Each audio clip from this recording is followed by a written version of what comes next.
नमस्कार, मैं सदानंद पाल। आज मैं लोक पर्व, महान लोक पर्व छठ के महात्म्य के बारे में बताने जा रहा हूँ। सबसे पहले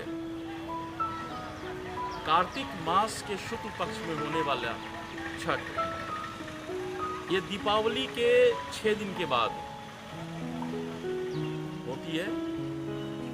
सबसे पहले हम ये देखते हैं कि ये जो है इसे हम लोग हुक्का हुक्की कहते हैं।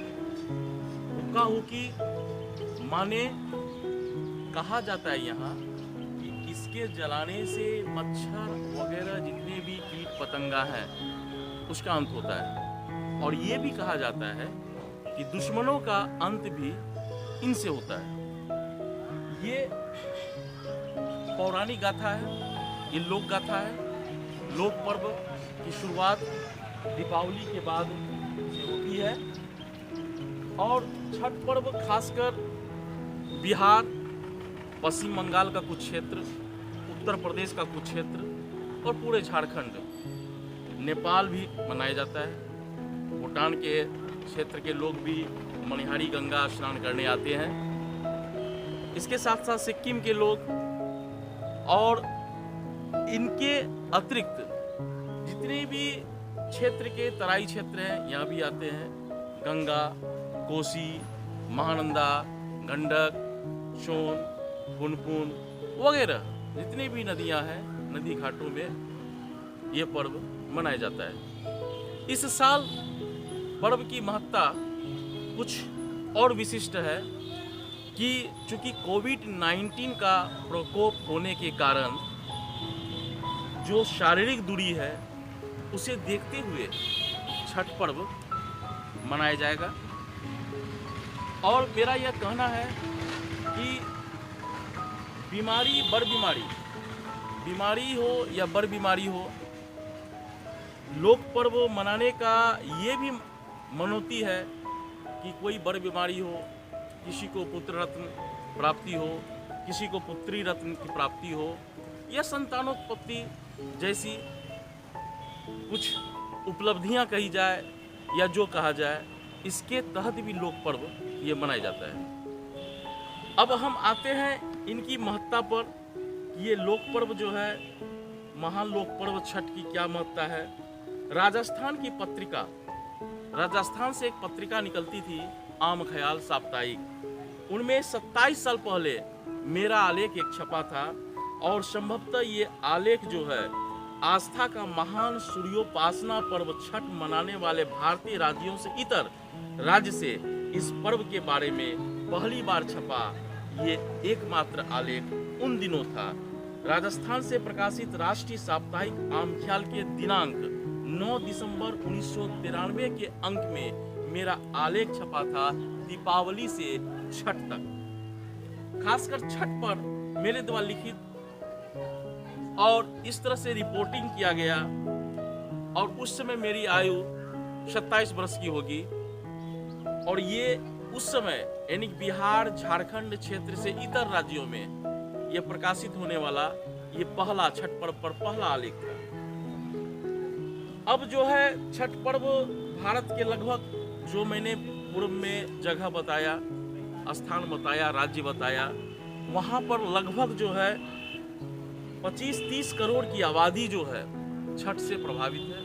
छठ पर्व जो है मनाए जाते हैं, ये आस्थाजन्य है। तो मैंने कहा कि भारतीय मानवों का यह 5वां हिस्सा है जो ये मनाया जाता है।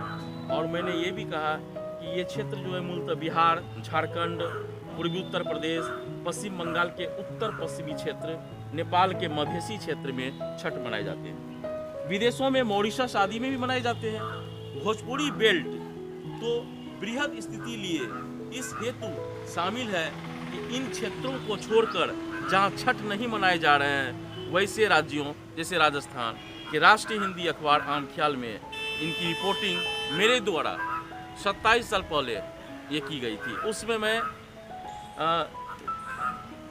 जो भी ये फेस्टिवल मणिहारी गंगा घाट, कोसी घाट की रिपोर्टिंग मैंने ये किया था, अब आइए, छठ जो है आखिर इनकी जो भी पौराणिक मान्यता रही हो, जो भी धार्मिक मान्यता रही हो, उन पर हम नहीं जाते हैं। मेरा ये कहना है कि छठ आखिर क्या है। छठ पर्व छठा दिन यानी कि कार्तिक शुक्ल का छठा दिन इनकी पूर्णता है, इस पर्व की पूर्णता है। छठ विशुद्ध रूप से शाकाहार, अरवाहार, फलाहार इत्यादि आधारित पर्व है। मैं इस पर्व की आस्था, अंध आस्था, लोकमानस से उपजे गल्प या किसी प्रकार की सही पौराणिकता के उहापोह व मरीचिका में न आगसित हो, इनकी वैज्ञानिकता पर जाते हैं। वर्षा जल से आक्रांत पोखर, तालाब, नाले, गड्ढे के सूखते रूप तथा भद्दापन लिए घर दरवाजे को पूर्व रूप देते हुए सफाई करते करते कार्तिक अमावस्या आ जाती है और सनातन धर्मावलंबी इस रात अमावस्या के कारण अंधेरी काफी संख्या में दीप प्रज्वलित कर कीड़े मकोड़े मच्छर आदि को भगाने का प्रयास करते हैं, जो विज्ञान सम्मत है। दीपावली के अगले दिन पशु प्रेम के प्रासंगिक मवेशी की पूजा, गोवर्धन पूजा की जाती है। फिर पक्षियों और गोबर गोईठे को लिए छठगान आरंभ हो जाती है। प्रश्नतः यहाँ पर यह है कि छठ पर्व मूलतः प्रकृति पर्व है, प्रकृति पूजा है।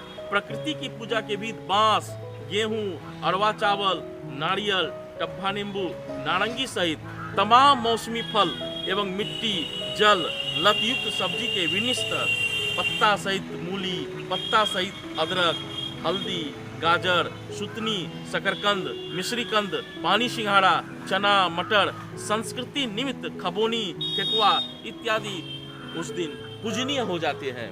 यही तो प्रकृति की पूजा है। पृथ्वी जहाँ सूर्य के इर्द गिर्द हो सम्मोहित है, उसी भांति पृथ्वीवासी ये छठ व्रती भी सूर्य और नदी जल के साथ साथ जुड़ाव लिए है। पूर्व चर्चा में आए पहले से मैंने जो कहा कि विशुद्ध शाकाहार व्रत है अवग्रहित कर, किंतु 36 घंटे निर्जला उपवास जहाँ योग के प्रसंगवश आज के दैहिक जरूरी के लिए अति महत्वपूर्ण तत्व है। कार्तिक शुक्ल षष्ठी को जल आच्छादित शरीर से सूर्य को अर्घ देने से शरीर में जल क्रोश कर सूर्य प्रकाश प्राप्त होने से शरीर रोग मुक्त होती है। इतना ही नहीं, दलित वाल्मीकि की कलाकृति बांस की सूप, मौनी, डलिया इत्यादि फिर पिछड़ी जातियों द्वारा उपजाए गए सामग्रियां इनमें शामिल होकर इस महोत्सव को चार चांद लगा बैठते हैं। आज हिंदू के अतिरिक्त, हिंदू में सनातन धर्म के अतिरिक्त कई धर्मावलंबियों द्वारा यह पर्व मनाए जाने की रीति परंपरा कायम किए हुए है। हमारे यहाँ इस्लाम और सिख आदि धर्मावलंबी भी मनाते देखे गए हैं। पूरे अनुष्ठान में सूर्य पूजा को केंद्रित कर यह पर्व विज्ञान आधारित है। यह ऐसा पर्व या त्यौहार है जिनमें कोई पुरोहित नहीं होते हैं। माननीय प्रधानमंत्री नरेंद्र दामोदर दास मोदी जी ने छठ की महत्ता को अनोखे अंदाज में यूं प्रकट किया। सभी कोई उगते सूरज की पूजा करते हैं, परंतु छठ एकमात्र महोत्सव है जहां डूबते सूरज की भी पूजा होती है। हमने जो छठ की महत्ता के विषय में अभी जो बताया, यह विशुद्ध शाकाहार व्रत है और 36 घंटे तक व्रती द्वारा ये निर्जला उपवास भी की जाती है। निर्जला से तात्पर्य यह है कि वे जल तक नहीं लेते हैं, जल सेवन तक 36 घंटे तक वे नहीं करते हैं। अब आइए हम कि अभी जो ये प्रचलन में है कि छठ आरंभ होते ही प्रोफेसर शारदा सिन्हा के गीतों का गायन शुरू हो जाता है। कई ऐसे भी व्रती हैं या लोग हैं जो शारदा सिन्हा को छठ व्रती के रूप में छठी मैया के तौर पर भी देखे जाते हैं और उसे कहते हैं ये ही जो है शारदा सिन्हा ही जो है, कहीं छठी मैया तो नहीं है। लेकिन मेरा यह कहना है कि प्रोफेसर शारदा सिन्हा के छठ गीतों में प्रयुक्त अभद्र शब्दों के गायन पर रोक लगाई जाए। अब भाई इसमें अभद्र शब्द क्या है उनमें, तो मैं आगे विस्तार से ये बताऊंगा कि आखिर शारदा सिन्हा के छठी गीतों में कैसे शब्द हैं कि जो अभद्र हैं, वैसे भी शब्द हैं जो अभद्र हैं। सूर्योपासना और लोक आस्था का प्रकृति पर्व, जैसा कि ये जानते हैं कि ये प्रकृति पर्व जो है ये सूर्य उपासना का पर्व है। सूर्य एक प्रकृति निमित्त जिससे ब्रह्मांड परिचालित है और उसके निमित्त यह पर्व है। तो जैसा कि ये मानते हैं कि इससे पहले शारदा सिन्हा जी से पहले पद्मश्री विंध्यवासिनी देवी, पद्मश्री विंध्यवासिनी देवी, अनुराधा पौडवाल, फिर तो छैला बिहारी आदि के द्वारा गाई गई लोकगीतों को सुनी जा सकती है। हालांकि यह अब भी है, किंतु कई दशकों से जिस प्रकार से छठी मैया के लोकगीतों को लेकर शारदा सिन्हा के गीतों की घर घर चर्चा है, जिसे सुनते हुए ही बिहार सरकार ने 2009 में उन्हें भोजपुरी की लता मंगेशकर सम्मान प्रदान किया है। तो मेरा ये कहना है कि केवल बिहार सरकार ही नहीं, भारत सरकार भी उसे पद्म श्री और पद्म भूषण अवार्ड से अलंकृत किया है। तो मेरा अब उस मूल पर आते हैं कि इन्हें जो है भारत रत्न लता मंगेशकर कह देने मात्र से, भोजपुरी का लता मंगेशकर कह देने मात्र से शारदा जी को लेकर अभिमान बोध गृहित होती है। वैसे शारदा सिन्हा के बोल में न सिर्फ भोजपुरी अपितु हिंदी, मैथिली, मगही, वज्जिका, अंगिका इत्यादि भाषाएं भी शामिल है। जिस तरह से उनके द्वारा गाए छठी गीतों में कुष्ठ रोगियों के लिए अशालीन शब्द यानी अपशब्द कोरिया, तो दृष्टिहीनों के लिए अनहरा, जिन्हें संतान नहीं है उस महिला को बांझ, अनुसूचित जाति के लिए डोमरा कहकर उनके कार्य सुपुआ को गीतों में पिरोया गया है। यह रोगी जाति के लोगों को असम्मान करने के बुरे से है। इसके साथ बोधगम्य शब्दों को अशिष्ट रूपांतरण कर उच्चरित और गायनबद्ध की गई है। यही नहीं, भारतीय संविधान के आर्टिकल 15 और 17 के साथ साथ यह जब all things are bright and beautiful कहा जाता है, तब किसी को कुरूपुआ यानी कुरूप, अगली का ऐसे लोगों को उबारना नहीं, अपितु उनमें हीन भावना भरना ही कहा जाएगा। रही सही कसर शारदा सिन्हा के इन गीतों के माध्यम से छठी मैया से पुत्र प्राप्ति की प्रबलतम इच्छा को उद्बुद्ध कर बेटी बचाओ अभियान को तिरोहित की जा रही है। गीतों की लयबद्धता के कारण असाक्षर व्रतियों द्वारा ऐसी गीतों को सुनी जा रही है, किंतु इन शब्दों की व्याख्या होने पर शब्दार्थ व भावार्थ समझ में आ जाते हैं। दोनों सरकारों द्वारा ऐसी गीतों के बाजन अथवा यथोक्त अभद्र शब्दों पर रोक लगनी चाहिए। इन शब्दों को कहा जाने में डिक्टेटर की बू आती है, जो गीतों की शोभा व सजावट को खत्म कर रही है। इसके साथ साथ शारदा सिन्हा जी के कई ऐसा गीत हैं। ओहो दीनानाथ, पहले पहले छठी मैया, केलवा के पात पर, नदियाँ के तीरे तीरे, उठहु सूरज हेले बिहान, हे गंगा मैया, पटना के घटवा पर इत्यादि को सर्वप्रथम HMV ने स्वरबद्ध किया, बाद में टी सीरीज ने। हालांकि उन अभद्र शब्दों को छोड़ इन गीतों में लोक संस्कृति की मधुरता पुनर्स्थापित हो जाती है। ज्ञात हो इन्हीं मधुरता के कारण ही प्रोफेसर शारदा सिन्हा को भारत सरकार ने पद्मश्री और पद्म भूषण सम्मान से अलंकृत किया है।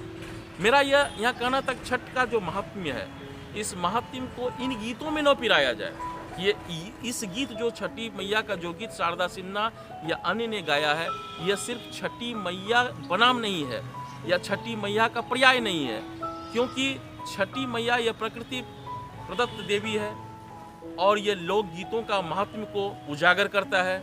मेरा यह कहना है कि शारदा सिन्हा जी के गीतों में जो प्रयुक्त अशालीन शब्द है, असहज शब्द है, अभद्र शब्द है, इन्हें हटाकर गायन कराया जाए, तब ये सबसे उत्तम गीत साबित होगा। अन्यथा इन गीतों में जो अनहड़ा आदि शब्दों का उपयोग किया गया है, तो ये सर्वथा अनुचित है। इसलिए छठ मैया को, छठी पूजा को शुभकामना देते हुए, उनके व्रतियों को शुभकामना देते हुए, सादर नमन करते हुए मैं सदानंद पाल अपनी बात को यहाँ विराम देता हूँ। धन्यवाद, नमस्कार।